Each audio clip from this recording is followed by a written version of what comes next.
Okay. Hello, everybody. Hey, technical difficulties there. I was using the wrong browser. Yeah, but we have a good conversation. Like automation, the bad, the good, the bad, the ugly of automation. What it can do to what its benefits are, what its negatives are. It is great. Okay, Mike, you there? Yeah, I'm here. All right. This is this is a good conversation. I have to say. I think where we left off was about millennials being the bricklayers. Yes, I think that too because it's you have no choice. Well, we have no choice. Yeah. Locals, we're doing automation tonight. We are basically talking about we've segued into how how would you describe what we segue into, Mike? Well, we segue into the humanitarian aspect of it, and the human development aspect of what the article that you read previously on the first video, when it talked about the implications of AI and how the rich will use AI, to their advantage, and the poor will be pretty much left out of that market. Okay. All right. So millennials. I'm a millennial. I gotta do. I agree with what you're saying. We have to be the bricklayers. Obviously, I see it for myself. We have no choice. We have to be the bricklayers. I wholeheartedly agree with that. Um. Now it goes to the how. And I understand you have the Ujima, which is a good start.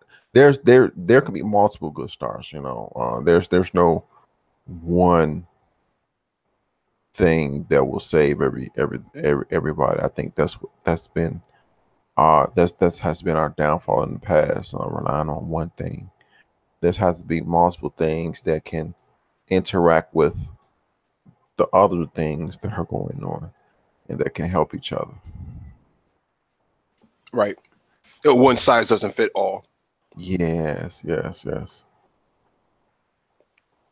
And I don't mind being a bricklayer. I don't mind it. To be honest, I don't mind it at all. Mm-hmm. It's just I know. I don't want to say I know millennials and be that person that bash millennials I'm a millennial. I don't want to bash millennials, but I know that we have our mind frame isn't contingent. Oh, okay, so we got to be the bricklayers. You should have. You get that regurgitated talk. Oh, well, we got to do it. It should have been done. You get that. Well, it wasn't done to the extent that we would like it to. It was people, other generations did it. Let's learn how they did it and the pitfalls and learn from that and move on. Mm-hmm. That's what generations do. They get the torch and continue to carry the torch.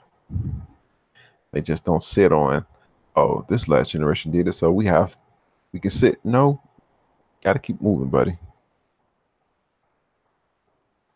Mm. But automation. I'm learning a lot about automation. I'm learning. I've not just really learned the difference between automation and automated intelligence. Uh, yeah, I'm excited. now I have to really find where my foot can can can go, where I can get my foot in, where I can get my foot in. I really have to find that part now. But I'm excited about this type of information. I'm excited about what automation can do. I'm excited about where automation can take us, to be Mhm. honest. What you see? Well, you already have. Go ahead. No, you're one third in, so you're doing the research. Mm-hmm. You're applying it to the crypto mining. So you're taking advantage of some of the infrastructure that's already in place by using the technology that's already available at your grasp, right? Mm-hmm. And so you're one third in. The next two thirds to go in would be developing your own uh, platform for yourself and kind of driving the market in a way that not just benefits you but benefits the people that are surrounded by you, and getting a more community driven process behind what you're trying to do. Okay.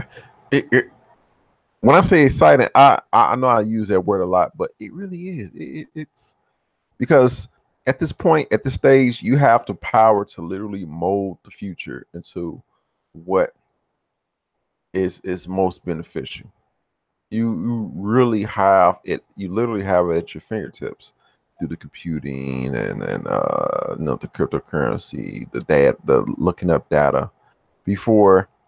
Because right now, it's kind of hard to differentiate what information is real on the internet and what information is not real. But with all the new technology that's coming out, it'll be really harder in the future, misinformation on unreal information. But now, oh my God, I smile and I say, this is it, man. This is the home run. We just need to go to bat and hit it. Mm-hmm. I like it. Well, the first step would be to bring literacy to our people, right? So you got to get people literate in just the technology itself, not even the coding aspect. The coding aspect is just another level, but the literacy aspect of that it even exists Mm. needs to be cemented first. Because when you start talking about cryptocurrencies, right, as an alternative currency to the dollar or the euro or any other fiat currency that's on the market, people look at you like that's that's not real. That's not, that's Barney Rubble money. And in reality, it is not physical that you can touch it, but it's in a different space of time, for from a virtual standpoint, right? It still has a value to it. That's in some aspects. So when you start talking about getting off the dollar, everybody is holding on to the dollar, but they don't realize that this physical dollar is what's keeping you back. And if you can kind of divorce yourself from this physical dollar, that's the first step in moving forward from a technological standpoint.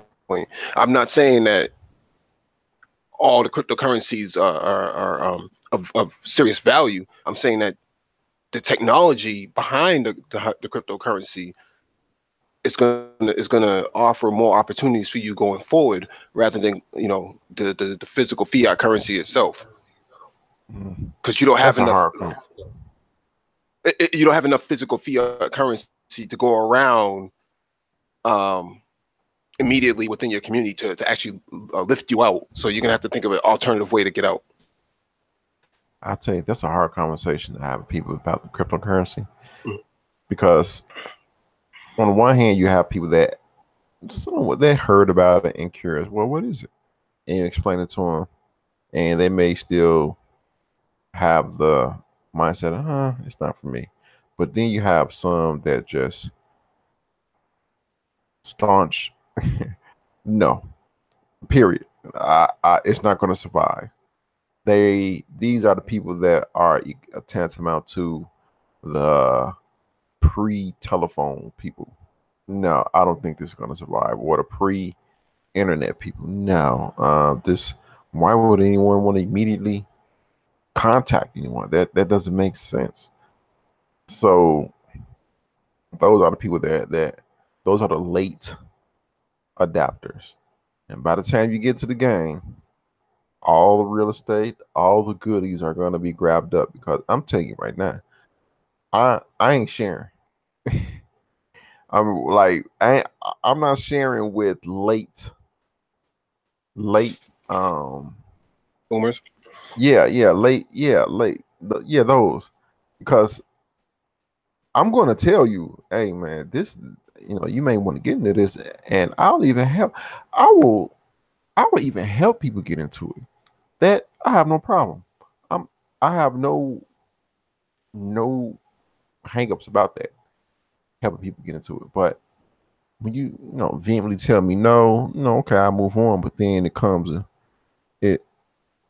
around, well, yeah, you're right, can't help me now. People are so far ahead that it becomes an encumbrance to try to bring you up to speed. They're so far ahead, and it's funny because you're talking about the wealthy people, and they're going to be so far ahead. They're going to have these AIs protecting them that in order to, if you're even successful to jump from lower class to upper class, the the learning curve is going to be so steep, so hard that that is going to be a natural hindrance. These people are on another level. Mm-hmm. These people are in the stratosphere. It's going to be a point where you're still on Earth, and I'm not saying I'm not saying literally, but figuratively speaking, these people you're still operating on Earth standards. They're somewhere on Alpha Centauri, operating on another level that you can't even comprehend. Mm-hmm. So that's that's what I think about when I see when I hear this stuff and I read this stuff. And yeah. Well, to your point about being on another level, right? One of the things that we don't do is we don't manufacture anything, and when you start talking about automation and you start talking about data science, data mining, crypto mining, these are ways that we can manufacture uh, our own goods. Whether it doesn't have to be farmland, it doesn't have to be gold and minerals and things of that nature. You can start manufacturing your own data. You can Mm. start manufacturing your own code. See, we need to be the mining aspect or the miners of yesterday, today. Before there were people going inside mines, it was really dangerous.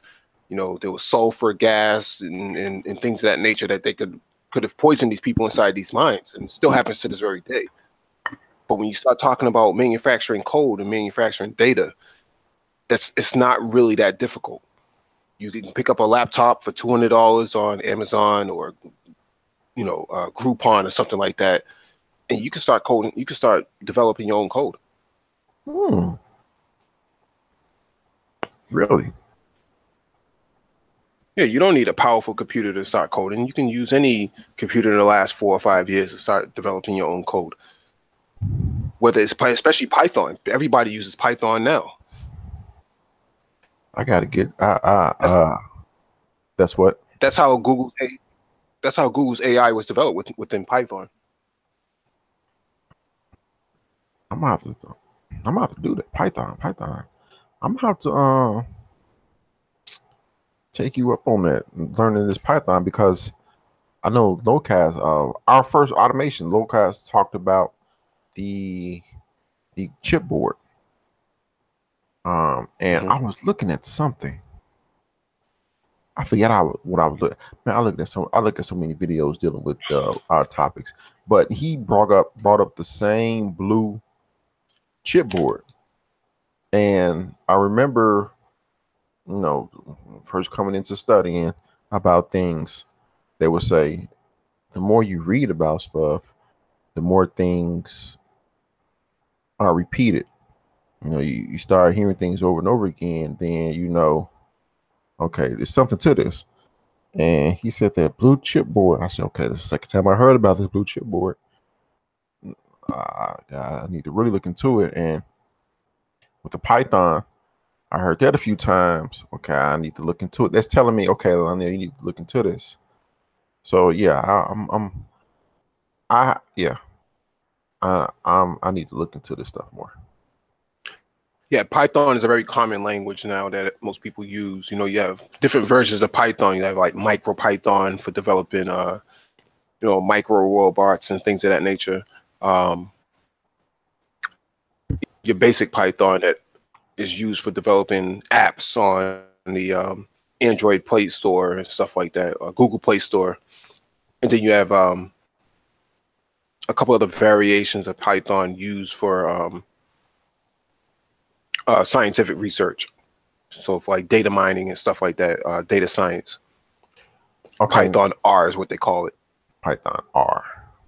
Now, for the autodidacts, do they need to fear if, okay, I'll start learning this stuff on my own, and they're autodidacts, and they say, well, I know just about, or if not more than the people that went to college to learn this stuff, because autodidacts, they have to endure, okay, am I good enough? So they have to really push themselves. Do they have to worry about, okay, you developing this code and you're really good? Do they have to worry about people turning, or industries turning them down or closing the door in their face just because they didn't go to a school to learn this information? No, code is code. If you can produce the code, then it doesn't matter what school you went to. Although it does help to go to school, because that's where you start networking with people best. That's how Facebook was developed. That's how Microsoft was developed. They all came out of their dormitories. So had they not gone to school, you probably wouldn't see most of this technology that's out right now. Okay. All right. Gotcha.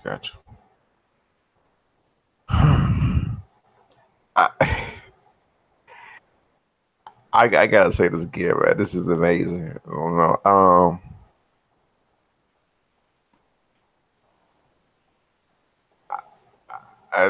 That's I know that's not that's an over. I use that word over.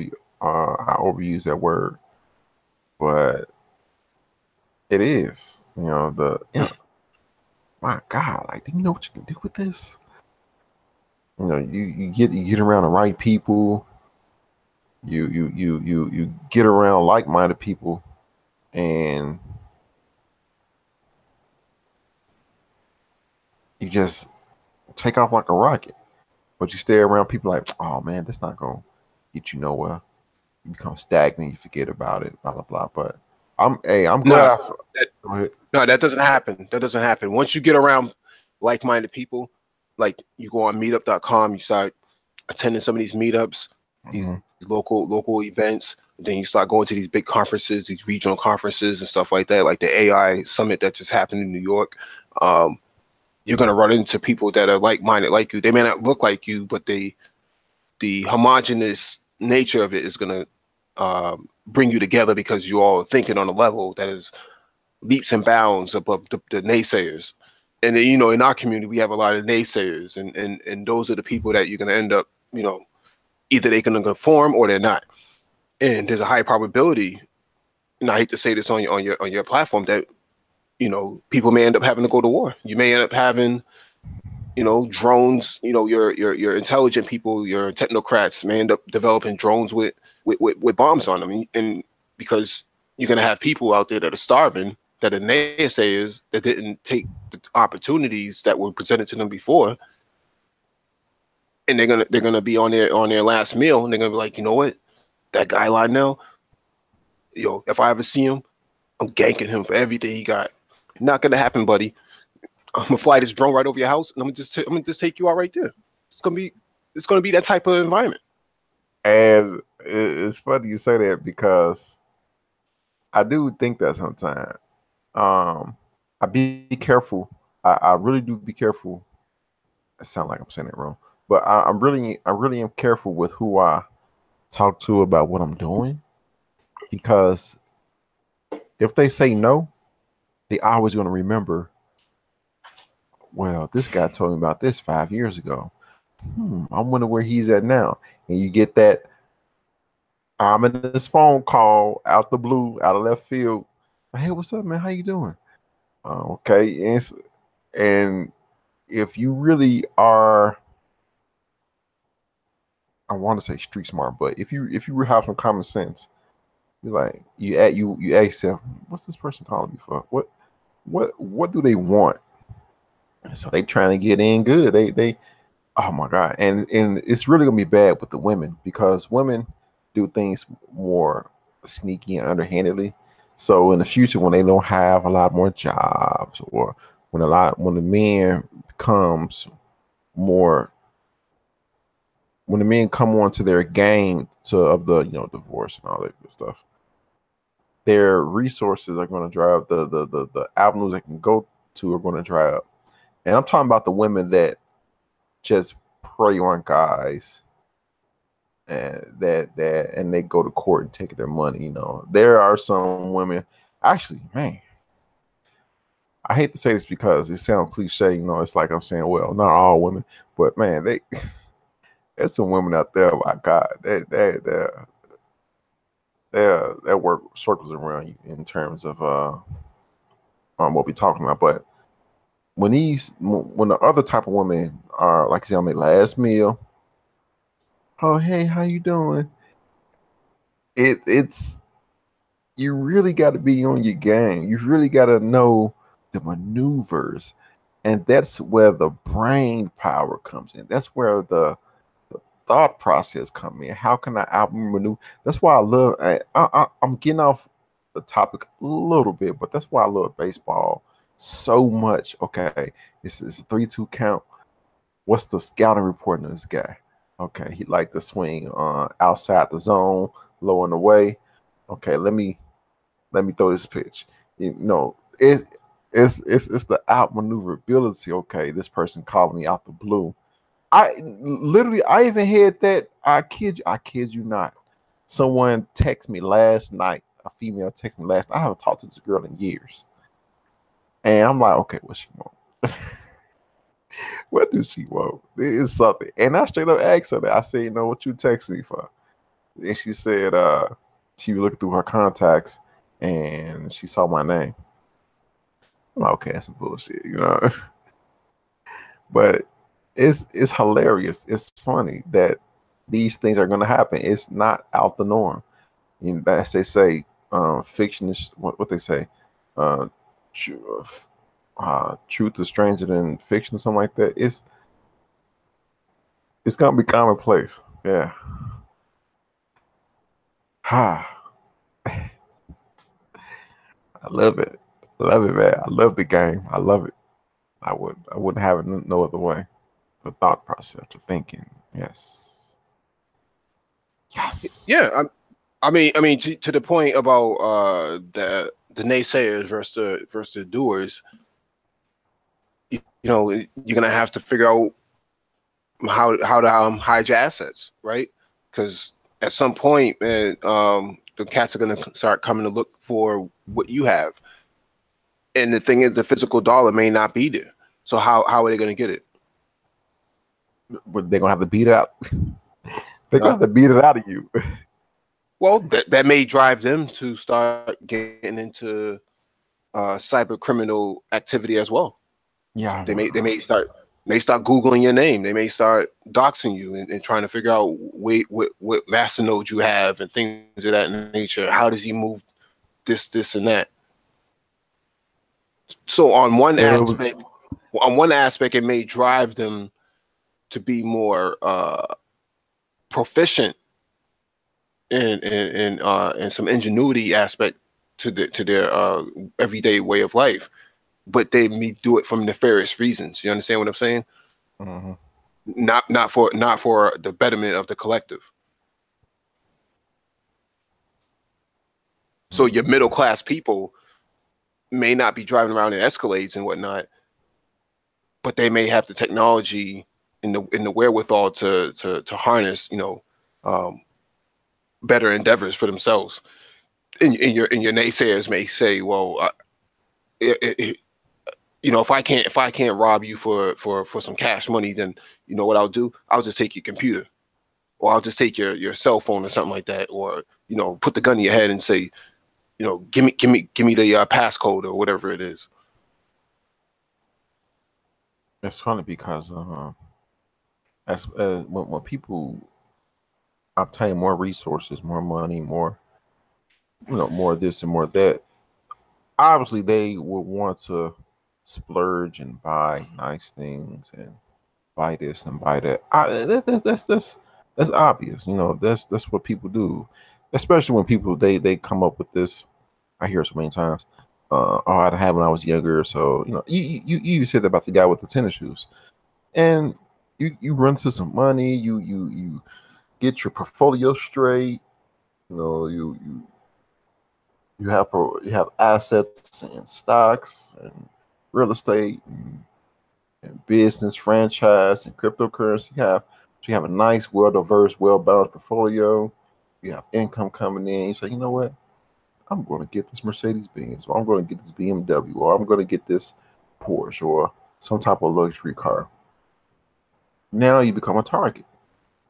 Now in the future, when this schism of lower and upper class has widened enough where now people are creating schemes and preying on people that have these type of luxury cars. And okay, look at that person. What do this person have? So you create you become a target. And it's sad. It really is sad that you can't even enjoy your money. So now people are gonna really create these staunch communities where you can't even come in them if you are not of a. I'm pretty sure they exist now, but they're really going to be prominent in the future where you can't even come in them if enter them if you don't have a net uh a net high net worth of X amount of dollars just to protect themselves. Are you speaking for the upper class, or are you saying for the middle class? Upper class. Well, they'll be on different planets. I mean, that's the whole purpose of them doing the Mars exploration. It's how do the wealthy get off this planet and go live somewhere else and still maintain their assets? That's the Matt Damon movie I was just talking about. I gotta get the name of that movie. That's where fuck. I'm gonna look at that movie tonight. Man, I tell you, man, like oh my god, my monthly budget is so strict.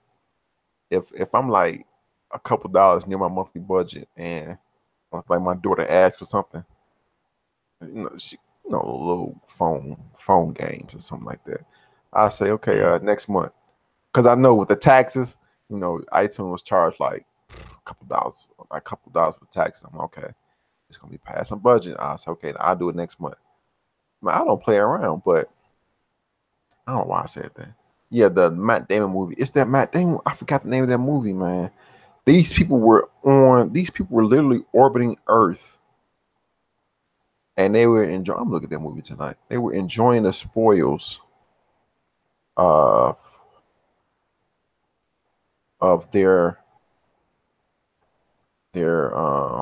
riches. Their riches. I forgot the name of that movie. I'm looking at that movie. Yeah, people are gonna live on Mars, the moon. Uh, Yeah, I have no. Yeah, people gonna be doing this. Yeah, I know people may listen to this like, man, please, anybody be doing that bullshit. The A mountain is unclimbable until somebody does it. Then it becomes climbable. It only takes one person. People are gonna be doing this, man. Well, they made you talk about maybe carjacking, right? But the reality is a lot of that stuff is going to be level 5 autonomous, right? A lot of those vehicles are going to be level 5 autonomous, so there won't be any steering wheel. You just get in the car, and it drives you to your destination because you spoke to the AI, and the AI spoke back to you and said, "Okay, I'm taking you to Piggy Wiggly's or whatever it is that you're going to go to." Um, well, if they try to steal a car, you know, car's not going to work because AI is going to say, go screw because I don't even know who you are. Mm. I don't recognize your voice. So now you can't even if you put the well, I'm not gonna say that. So now if you steal somebody's car, you can't even drive it because not only is the AI not gonna say nothing, it's gonna lock you in there. Yeah, like you ain't called the police. Okay, I found a movie. It's called Asylum, and um, it says in the year 2159, uh, humanity is sharply divided between two classes of people. The ultra rich live aboard a luxurious space station called Asylum, and the rest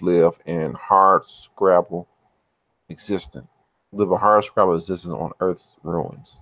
His life hanging in the balance. A man named Max, which is Matt Damon, agrees to undertake a dangerous mission that could bring equality to the population.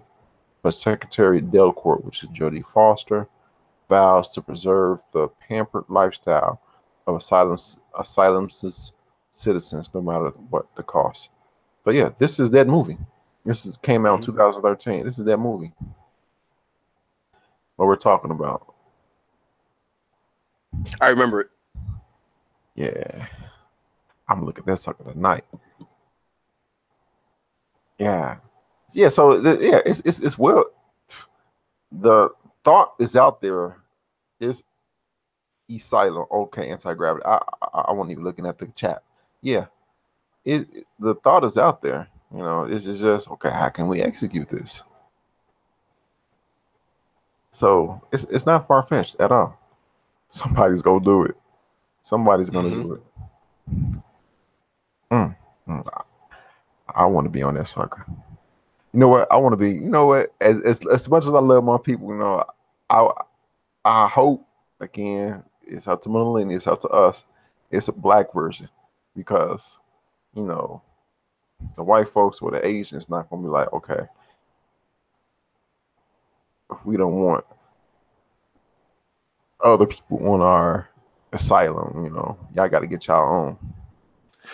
Well, and that's why I stress that Black people should get into space research, aerospace research, and things of that nature, because that's where the market is going. That's what's going to create hundreds of thousands of jobs for Black America. You need manufacturing of rockets. You need code developers for writing code for the your programs and stuff like that that go on to the satellites and things of that nature. You're going to need people to man the telescopes and the radio transmission or the radio gear that goes into this stuff. It's a whole entire economy within itself. Why wouldn't you invest your money into something that everybody's getting into? I mean, they're not sending satellites and robots to Mars for nothing. Mm. They didn't send a satellite down to Saturn to look at the rings because to see if it's dusty or not. They know that there's something there, right? They're studying it for a reason. Yeah, they gonna send robots like, okay, we don't want to sacrifice, or they'll send you, and you happy. Oh, it's a black man going to space. Nah, buddy, this mission is dangerous. Um, we don't want to send us our, so we're gonna send you. So, oh my god, like man, I get so excited because Uh, when I was young, I wanted to be an astronaut, but man, this is exciting, and I hear so many times the next trillionaires are going to be people who are able to mine asteroids from their resources. There's water in asteroids, there's iron in asteroids, there's different type of metals and alloys in asteroids.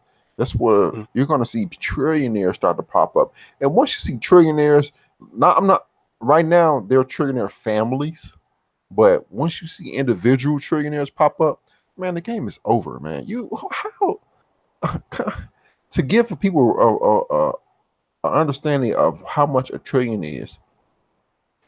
A million seconds ago was, I think, 12 days. 12, no, no, yeah, 12 days ago equates to 1 million seconds. 1 billion seconds ago was like 32 years ago, 30 some odd years ago. That's 1 billion seconds. 1 Mhm. trillion seconds was 3,000 years ago. That's the range. That's how much money a trillion. You can't really wrap your mind once we already have upper billion, and once trillionaires hit the scene, the game is over, man. You it's a wrap. You might as well start focusing on going to war and killing people, trying to get equalization, because you're not gonna get it through talking.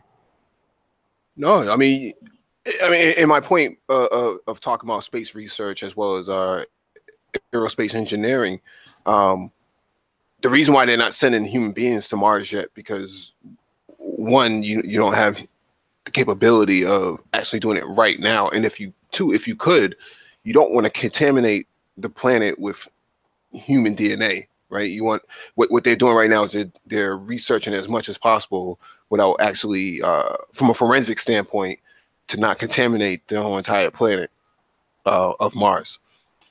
So what I'm saying is we could actually put our resources together to start doing research as well, right? So 10 when I was younger, maybe like 15, 16, a telescope by Meade, like one of the decent bubble size telescopes, was like 5 grand, right? And this was in the 90s. Today they have telescopes that have USB plugs that hook up to your computer where you can download an app, and the telescope moves around on the motor and basically surveys the sky for you and records all the information onto your computer for like $500. Oh man, So what I'm saying is the cost of entry is so low now. You know, it's less than 1 Bitcoin. yeah, that's less than one Ethereum right there. Oh my, I absolutely, oh my god, this is Mm-hmm.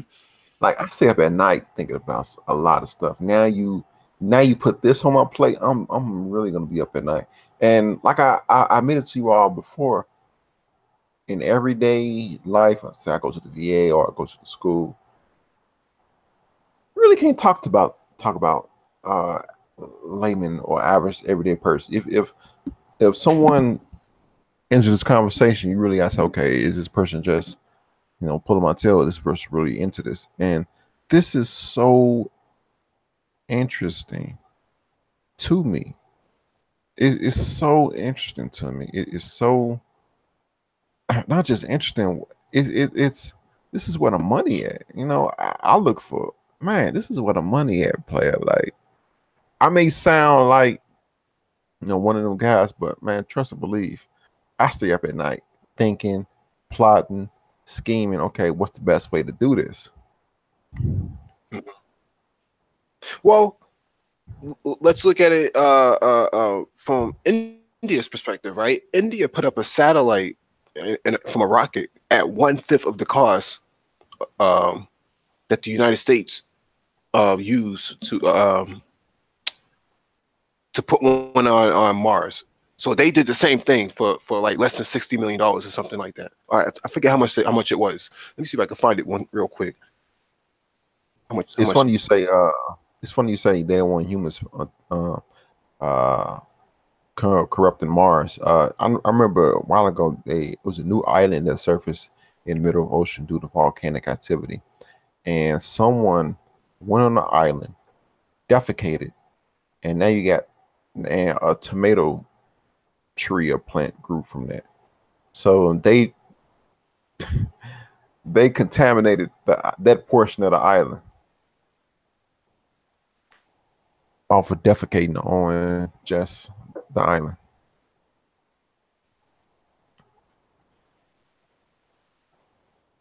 Here it goes right here. Let me drop this in the chat. Roger that.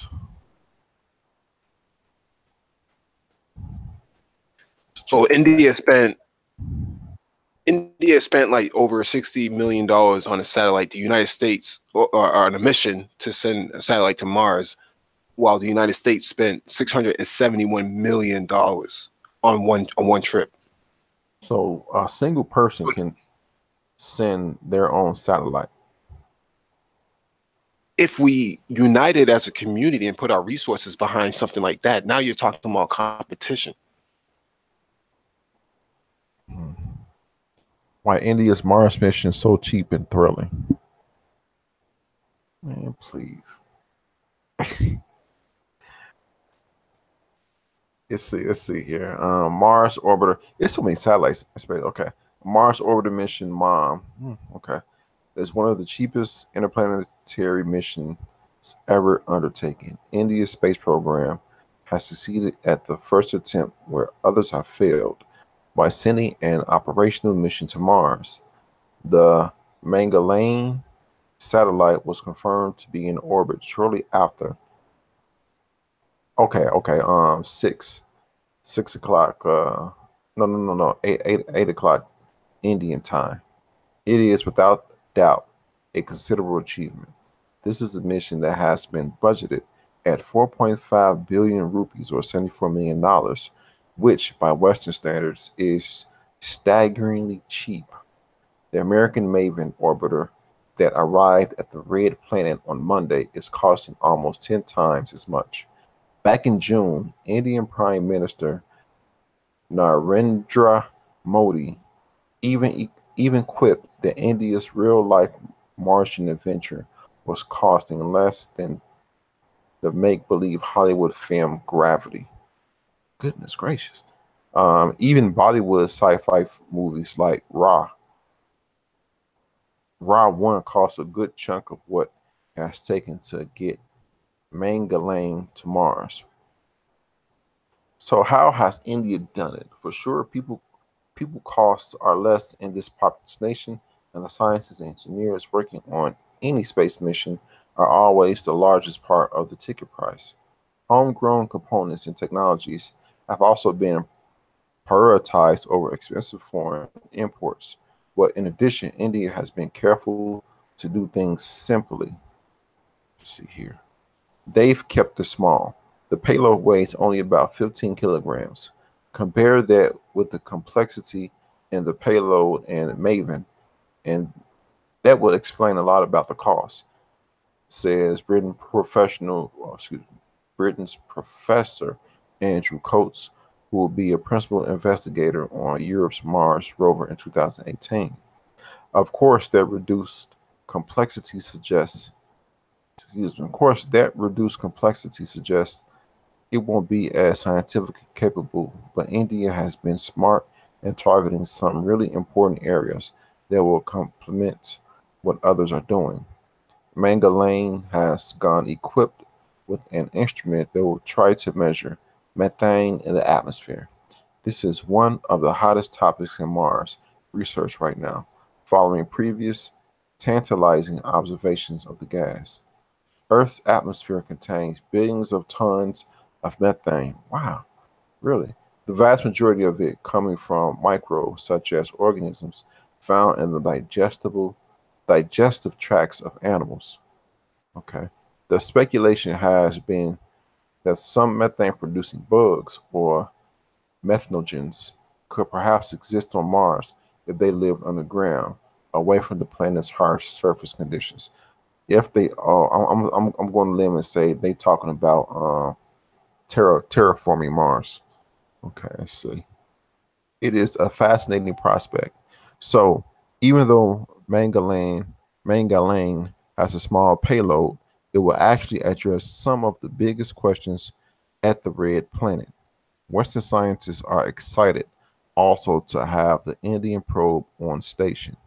It measure its measurements of other atmospheric components will dovetail very nicely with Maven and the observations being made by Europe's Mars Express.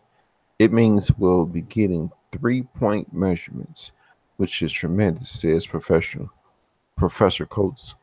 This will enable researchers to better understand how the planet lost the bulk of its atmosphere billions of years ago and determine what sort of climate it could once have had and whether or not it was conducive to life. I have read a lot about the criticism of Mangaland and India's space program. There's an assumption among many, I guess, that space activities is somehow a plaything best left to wealthy industrial countries, that it can have no value to developing nations. The money would be better spent on healthcare and improved sanitation, so the argument goes. But what this position often overlooked, I hate when people say that. The money would be better spent here. But what this position often overlooks is that investment in science and technology builds capability and capacity and develops the sort of people who benefits the economy and society more widely. Space activities is also a wealth generator. Some of the stuff we do up there pays for stuff down here. The industrialized nations know it. That's one of the reasons they invest so heavily in space activity. Consider just the UK. It has dramatically increased its spending on space in recent years. The government has been identified the government has even identified satellites as being one of the 8 great technologies that can help rebalance the UK economy and drive it forward. India wants a part of this action too, and the Mangalyaan and its other satellite and rocket programs. The nation is putting itself into a strong position in international markets for space products and services. That's that's great, man. 74, that's cheap. Well, look at what the punchline said. Space activity is also a wealth generator. Some of the stuff we do up there pays for stuff down here. If you're a black community, what do you have to lose? Nothing. We have another host on tonight, Anti Gravity. How you doing? Hey, what's up, guys? How's it going? What's going All on? right. I'm doing good, man. Yeah. That article makes a good point. I think what is it like 80 of the technologies that today we take for granted came from just the United States attempting to try to go into space or send humans up there, like Velcro, like microwave, stuff like that. Mhm. But I did have a question. Why is it dangerous to have Earth microbes on Mars? Because you don't want to contaminate the planet without doing the initial research first. So it's kind of like a crime scene. You don't want to touch anything without some gloves. Oh, okay. So they want to first, do a lot of research into how it was before Yeah, they leave start it preserved. terraforming or something. Right, leave it preserved, and then you can start getting into who can go up there and how are you going to go up there and things of that nature. I personally don't see human beings being the first ones to touch down up there. I think they're going to send, like that Boston Dynamics robot we talked about last week that could jump over logs and do backflips and run at certain miles per hour. They'll send that thing up there way before they even send a human up there because it can survive for a long time, right? It Right. doesn't really need a whole lot of resources to survive, especially if they're talking about using solar panels and all types of hemp batteries and supercapacitors and stuff like that. They'll improve upon the technology, send it up there, leave it up there for a few months, and watch it and just monitor the behavior for the time Right. being, right? Right. But there's still a huge push for getting a person onto the planet as well. But it's more than likely it's a one-way trip, right? Right, it's a one-way trip, right? Who's gonna be the first one to go?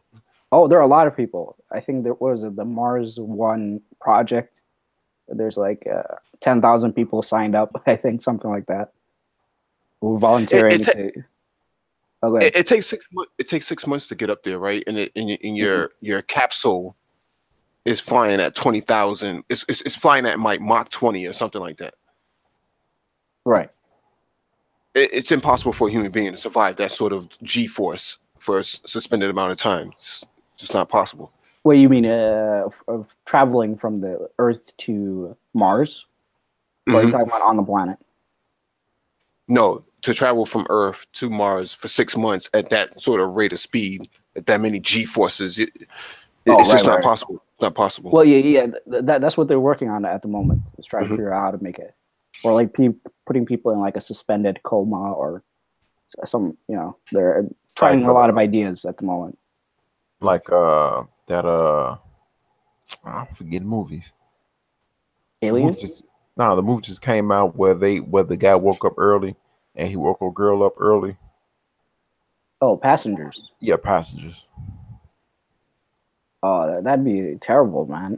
You wake up 70 years too early or something. I don't remember how many years they said, but yeah. Yeah, but I mean, if you talking about they put people in a suspended coma to go to Mars, and whatever technologies they can use to alleviate the G-force while they're in these capsules. But just if you just woke and going, not even talking about the G-force, if you just woke and the G-force don't hurt you, that a lot of people can go crazy before they even get to Mars. Right. But I think they should work on first, like being able to create artificial gravity before they start putting people in comas. Well, that's where you come in, anti-gravity. Really? Good one. Yeah, they still we're not quite sure like exactly how gravity works. I think right now they think it's a particle. It's still a mystery, but yeah, if they can figure that out, then maybe or maybe like I don't know. Actually, that might not work. Never mind. You guys go ahead. Well, the Russians and the Americans have been working on teleportation for quite some time. So Chinese are actually working on teleportation as well. So when you say teleportation, do you mean kind of like the Star Trek teleportation, like beam me up, Scotty? Or are you talking like Stargate going through the portal? Well, they're working on various aspects, but there's articles you can read about that on Wired about teleportation. The Russians and Americans have been working on that because I think the Russians were the only ones to put a device on Venus. I want to say it was, and they were very unsuccessful to like the first half dozen times, and it was a lot of money they spent on it. Kind of probably one of the reasons why they Soviet Union collapsed anyway. Spent a whole lot of money on dumb stuff, but what I'm saying overall, for us as black and brown people, this is an endeavor that we can get into without much startup costs and have a high return on investment. Y'all had a comment. Oh, go ahead. Yo, what's going on? What's good? What's up, y'all? What's going on? Chilling. But has anybody been watching The Expanse on Sci-Fi? Yes. I love that show. Yes. I haven't seen season 3 yet, though. I haven't seen. Check it out. But in that show, because y'all were talking about the G-force against the body, that even in the show that's portrayed that after so many minutes of having those high G-forces on the body, you start to pass out basically, and then eventually you can die. And bones start breaking. They got that it's like a device that when you sit in the chair of the spaceship, the device, I guess, hooks into the body or whatever somehow. Yeah. Then it, like injects some fluid into the body to keep the blood flowing. And some of these shows really portraying some technology that will probably come into development to sustain space travel, especially at high G force. So I'll just put it out there because people haven't checked that out. But I could just see that being possible pretty soon.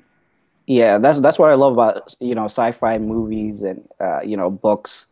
Right. A lot of the stuff that they like imagine in them later on end up becoming true because it like inspires some kid who's reading the book or watching the TV show to go on and do it in real life. That's amazing. Yeah, I mean, if we're gonna send anybody up there, it'll probably be Ray Ray and Pookie. I mean, they're the alpha males, right? They can do it. They can do it. Would any of you guys go up? Like you say, you have a one-way ticket to Mars, at least for the foreseeable 30 years. Would you do it? No. It's a lot of depends. I got a condition. I don't know if it's life threatening, but like my blood pressure, like it changes when I stand up or sit down. So I don't know if I would be willing to make that trip to Mars and be there for that long. But I was gonna say, did anybody seen that movie Life? Yeah. Life. Which one's that? That's with Ryan Reynolds, right? Yeah, I was gonna say in reference to what Mike was saying, man. So when they brought that microbe from Mars and they were studying it in space, right? Oh yeah. Then they introduced it to oxygen, and then it started growing, and then basically it was just a life form they couldn't even fight. It was too versatile and too strong, and it could survive in space. And and then they messed around and it ended back on the surface of Earth. So as far as that, studying the forensics of Mars, and that means you can mess up and it'd be something even worse than that. Yeah, that's exactly what they're trying to avoid. It is bringing bacteria back and bringing bacteria to it. Right. Yeah, and it's funny. Well, not funny, I guess I was saying. It's good that you brought that up because I think a lot of people think of it's a one-way street. Oh, we don't want bacteria coming to Earth. Well, I'm pretty sure those dead planets don't want us bringing our KFC and right. And see that reveals how delicate and fragile this whole system is, man. This whole universe, because you still have to worry about contaminating a dead planet or bringing bacteria from a dead planet back to a live planet. I mean, that's just how sensitive everything is. I'd bet that some of the bacteria here on Earth would survive on Mars. There's some extreme, not pathogens, but what do you call them? Microbes that live right next to volcanoes and shit like that. Yeah, but yeah, Mike, man, black people. I mean, that's something interesting to bring up, man. Because like I said in the chat, if we can just get a couple of engineers and get some workers and some scientists together, man, we can really start a Black Star Fleet, man. Maybe we can at least build the ships that'll go out and mine the asteroids, and that we get rich that way. But hey, no, I truly think this. I think that in the future there will be planets that will be made up of totally one race. So say the Asians, they say, you know what? We just want to go to this planet and it just be Asian planet 1. Yeah. White folks like, you know what? Okay, cool. We just go here. It'll be, Europe, planet Europe or India. It just be entire one race of people. Of course, there'll be different, factions of that one race, but it'll be entirely one race of people on an entire planet. Really? I don't know about that. Personally, I don't. Well, because at least this, factioning of people by race is relatively new. I'd say, the past 300 years or so, right? That's a construct. Yeah. So, in 100 or 200 years, who knows what new ideas they're going to be? Right? It'll go from race to class. Right. Or even from what planet you're born, right? Oh, you're a Martian, or you were born on. Yeah, because that's how it was in The Expanse. Yeah, it was. Earth people. Because it'll shift. Mars people. Right. And then they was beefing with people that was from the belt. Right, and I think to bring it back to the topic, this is a better way to get crowdfunding and get federal funding in sort of like impoverished areas and things of that nature, because there's money to go around, but it's how do you attribute the money, right? How do you attribute the funds? And people don't want to have a golden shower of money to a bunch of people that's just gonna waste it. But if you start talking about space research and environmental science like that, there's a possibility that you can get a lot of funding for something like this. I agree. Right. I got a question for you. Go ahead. Now, y'all talking about space travel, right? Space research. Okay, space research to go to other planets, correct? Stars. Mars. Okay. Just in general, right? I think right. Just in general. Okay. That's really what my question was. Mm-hmm. All right. How's everybody doing tonight, by the way? Oh, good. Yes, sir. Gone before. Real good, man. Doing pretty good. I apologize for being late and being disruptive. No problem. So okay, we're wrapping up in 20 minutes anyways. But I just wanted to bring up that Ghana put up a satellite for like less than $100. They use a balloon to lift it. Yeah, they less than 100.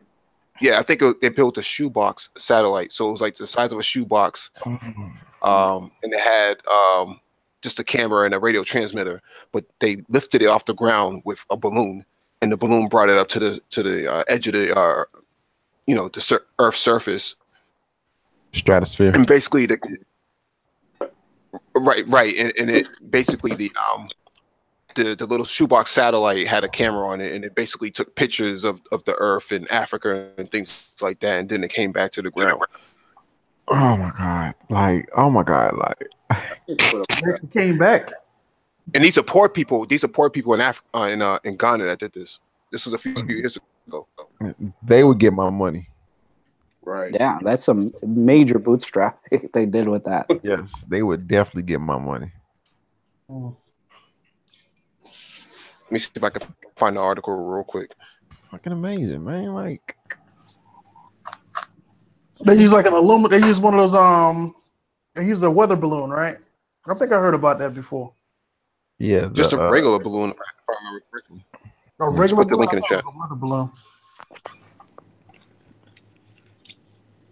They would definitely get my money. Yeah, that's what you invest in. People that's already doing. Yeah, that's a big balloon, bro. That's a weather balloon. Yeah. Oh yeah. Oh, this is slick. Right. Hey, maybe we should do this weekend. We can do this by the end of the week. Sure. But there's cats I've been talking to in the United States who build their own rockets, and I asked them on YouTube, how is it that you're able to get past, like U.S. military and the FAA and all that stuff, regulations? They said you just basically announce that what you're going to do and things of that nature. There's a rocket that they built that's like I would say probably about 20 feet tall. Mm-hmm. Wow. And that thing goes way out into space, and they built it right in their own garage, and that's what they do for fun. I've heard about people doing that before, but I didn't know that I didn't know that you would make it that easy, make those simple arrangements with the FAA. I didn't know that. Well, you send something that big off into federal airspace, man. I can only imagine what the radar to start picking up. Well, you know what? Keep in mind now, certain things, everything shows up on it, but it depends on how. I mean, 20 feet. I don't. Let me shut up. But yeah, I agree with you, man. Something showing up like that, may bring some attention to you, like a missile leaving, like a missile launch. Yeah. I used to work in the airport, international airport when I used to early in my IT career, and I used to work in a radar tower, and you can see any and everything on a radar, anything. Wow. So the drones and stuff that's flying around, if it's flying above 500 feet, they can see that. So a small drone that's about the size of a shoebox, they can see. I can only imagine what they would see from a rocket that's like 20 feet tall. So what? Imagine like they just sent that off without saying anything. What would be their first response? They would think it's like a missile, or Wouldn't that Oh, be you'll well, probably have they would announce it, right? Because you announce it, you build it, then you let them know, hey, this is when we launching. I mean, that kind of lets the government know. No, I And meant it's like, if wouldn't you they did let it you go ahead without and do telling it? them. Say that Air again? National Guard will pick up on that almost immediately. You know, you'll probably see a whole bunch of F-16s flying around trying to clear out the airspace. Yeah, I would love to see that response. There'd be tanks next to your house. I'm trying to find you. That's kind of crazy. I mean, that's some. I don't, man. But see, that could lead to a contract building rockets, though, if you just already know how to do it at home and then get into a professional setting doing it. Well, that's what Japan is doing right now with these miniature rockets that they figured out how to make it more cost effective to deliver satellites and payload into space. If you look at some of their videos on YouTube, these rockets are so cheap that they don't have to be reusable like SpaceX, right? So if SpaceX tries to bring the rocket back down and land it on a landing pad and do all that extravagant things, but in reality, there's other means of how to deliver satellite payloads into space. And I think what we're seeing with Ghana with this balloon and the shoebox satellite, Yeah, it costs you less than $100. and you know what? The truth of the matter is, at this point, I do see. Well, let me slow down. What I'm trying to say is that I think it is wise to look into to invest in like cost-effective satellite things like this, launching them. Mm-hmm. And here's an idea, and I thought this before though. You take like the same way you got the concept with the weather balloons, right? Mm-hmm. They can once they reach up to a certain, I guess, to a certain plateau, then from that point you might use like a rocket to do the rest of the launching off. You get what I'm saying? Mm-hmm. To launch it off. I guess to launch it off, launch the rest of it off into space, something like that. Well, look at the Red Bull. I had before. Look at the Red Bull balloon where that guy Felix jumped out of it from the surface of Earth, from the atmosphere. Yeah, from the edge of space. Yeah, that balloon only cost like I think it was like 30 to 40 grand or something like that, and it was reusable. This is like a hot air balloon. It is. It's a massive hot air balloon. It was like very advanced because it had a capsule attached to it. Remember, he had to jump out of the capsule. Yeah, he had a whole spacesuit so he could breathe on his way down. Oh, that's one of them crazy. That's the Red Bull. That was that extreme dude. Yeah, that guy's amazing, man. That's insane. But the delivery aspect of it was genius. And they pay for those things too. They endorse those people to do that stuff too. So how did he do it? So first he took was a hot air balloon up there? It's a specialized balloon that lifted the capsule. He got inside the capsule, but it lifted the capsule up all the way to the edge of space, right? To the edge, to the edge of the Earth. And it took like 4 hours or 5 hours to lift that whole capsule from the ground all the way up. Yeah, I remember that. Yeah, you're right. Whoever like engineered that was very intelligent, because that could have obviously, very quickly ended in him, dying for a multitude of reasons.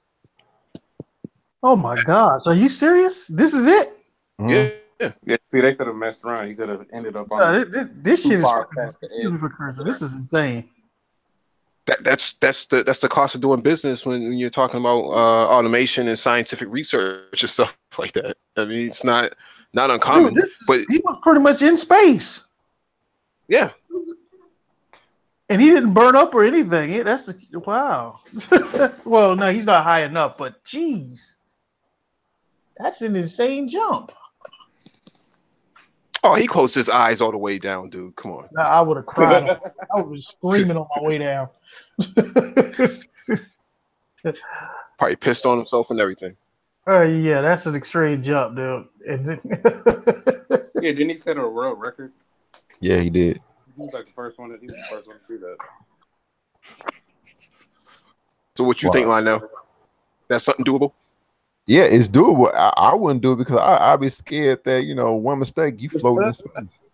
Yeah, see, I Oh, mean, I'm not saying for anybody to jump out of it. oh yeah, oh yeah, oh yeah, oh yeah. I'm saying if we want to. just. No, I was just saying that if we wanted to lift a satellite off the ground cheaply into space, that's the most doable. I'm down. I got 5 on it. $5 or $5,000. Depending on how much it costs, man. I'm with it for real, because that shows people it's possible, and you're part of that. You're part of that crew, which shows people who think, okay, we can't do it, but you showing them, yeah, man, it's possible. Only thing you need is this, and next thing you know, you're going to be known like, oh man, such and such. Remember when, just like this guy Felix, this happened 6 years ago, and people still talking about it. It's possible. It's just stuff that we need to be getting involved in. It's the beginning of the whole space research thing, and having our own space agency, a black space agency that. I told you, Starfleet, man, Starbase. No, I totally feel you on that one. Yeah, we definitely something like this. Yeah. We definitely need our own reason. We definitely need we definitely have to do an R&D research development. Okay, so this is slightly unrelated, but going back to when we were talking about teleportation, you know how they would do is like copy, all of your atoms, right? And then transmit it somewhere else, and then build you back up, atom by atom. Are you the same person? In my theory, no. Nope. I feel to me that you're not the same person. Wait, the original they would have the to original copy. The original copy they killed. Yeah, they killed the original copy. How would you not be the same person? Because it's like building. It's like building something with Legos. Taking them apart and then reassembling it in somewhere else. It's the same thing that you made. Wait, say that again, bro. You really believe that you're the same person? Yeah. No, you're not. You're a copy. Think about it. Logically, think about it. If like I said, it's like Lego. So if you disassemble somebody's, you're not disassembled. You're just a copy. They make a copy of you, and then they It's like doing. Imagine doing a 3D print, right? Let's say I did a scan of a 3-dimensional object over at my house, right? And then I send the data over over the wires over to your place, and then it prints out. That's the same concept. But now what I have to do is take the scan copy. So in order for me to say that it was a teleportation, dig this, a successful teleportation, I have to destroy the copy that's sitting in front of me right now. You get what I'm saying? See, I'm going off. I'm basing. I have to destroy the original. I'm basing it off, I guess, Star Trek, where I think what they didn't. I don't know. It's not the same way you explained it, but more so they scan your your molecular structure, and that data, the structure is not destroyed, but it's just disassembled and reassembled somewhere else. It's not really a copy that's copied and made somewhere else. That's what I'm saying. Well, the Star Trek version, I would have to leave that till I have more information. But the current theory, the current runaround theory, is the concept of making a copy. Taking a scanning one here. Yeah, the 3D. I get what you're saying. Exactly, and then destroying the original. Well, and that explains you definitely a copy, not. That's what I'm like, nah, you ain't the same person. And if you are ever made a copy of a copy of a copy of a copy, you start to lose the integrity of the original copy. Yeah, you get degradation over time. Degradation over time. Well, degraded copies over time. Yeah, that's definitely gonna happen. Hey, I got one for y'all, dude. I'm gonna make y'all laugh. I'm pretty sure we've all seen maps of the alignment or the orbital orbit, the alignment of the planets, right? And which planets are close to the sun. For example, like I think Mercury, Venus, and then it's Earth, right? Mm-hmm. What if every planet actually falls into the sun, and we're supposed to every so many decades or every million years supposed to jump to the next planet, not go looking for new planets, but just jump to the next planet because the next planet will be in the original, be in the same position as Earth once was. You get what I'm saying? Mm-hmm. Y'all ever thought about that? Is the well? Yeah, I kind of thought about that. Not that way, but that makes I don't know sense. if that would work. The gravitational pull is pulling all the planets towards the No, sun. real talk, real talk. All the planets actually are orbiting. They don't stay in this orbit forever. They actually fall Yeah, but into that's the such a sun. long period of time you talking. Yeah, I know that, but I'm just saying, what if once upon a time, let's say, all the theories we heard about, man has come from space. What if we actually just came from Venus and we jumped on Earth because Venus was dying? Because Venus was falling out of its veiling. Yeah. You can't. I don't know all the proper terms, but it's falling out of the proper orbit for us. What is it? The Goldilocks zone. Yeah. So you're saying we're actually Mercury, which then we jump to Venus. Now we're in Earth, and we're supposed to terraform Mars just at the right time. No, we're supposed to prepare. Well, in a crazy way, We're supposed to just. we're supposed to prepare migrate. to jump to Mars eventually. Planetary. Kind of like fleas jumping off of one dog to the next dog. Yeah. Yeah. I got a theory. I got a theory for y'all. What? That the theory goes at the end of a planet's, after we didn't use up all the planet's resources, at that time we didn't invented time travel. So we just go back in time and reuse the planet's resources over and over again. So we'll just be recycling through time. See, no, I'm opting out of that. Yeah. So that which means all the other planets, Mercury and Venus, are used up Earths. See, that's why I'll take a shot on Mars, taking a trip on Mars. Lucas, I have a question for you. Did you end up seeing the Chinese patent that I sent over email for the? I have not actually. The new 3D printing. I'm just getting back from vacation. I haven't seen anything. Okay. Yeah. It's for they got the patent for a new. Here, let me take a look at it before I explain it wrong. Basically, it's a new way of 3D printing. Where before how it's like first you got to print one material, and then if you want to use another material, you got to wait till that's done and then print another material on top of it. But for this one, you can print multiple, at least 2 materials at a time. Oh, in the same machine. Okay. So, like for example, a metal one, and then a plastic. I have to see this. What is it? What's the title of it so I can pull it up? Chinese 3D printing patent. Okay, let me find my print. This thing. I think you sent the email out, didn't you, Anton? Yeah. When you sent it today? Yeah. Maybe I did. Maybe. So, did you guys have a chance to take a look at it? Not yet. I seen it. I haven't seen it yet. No, I haven't. Actually. Okay, I'm looking at it. I'm trying to pull it up right now. I'm still looking at this free fall video. Where did you get these from? The patent office. The patent? Yeah, the Chinese. Well, it's Chinese patent system. But this one is also happens to actually be in the U.S.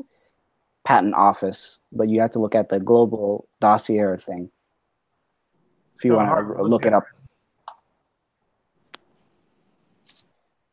You got to read the instructions too to go with it. For which one?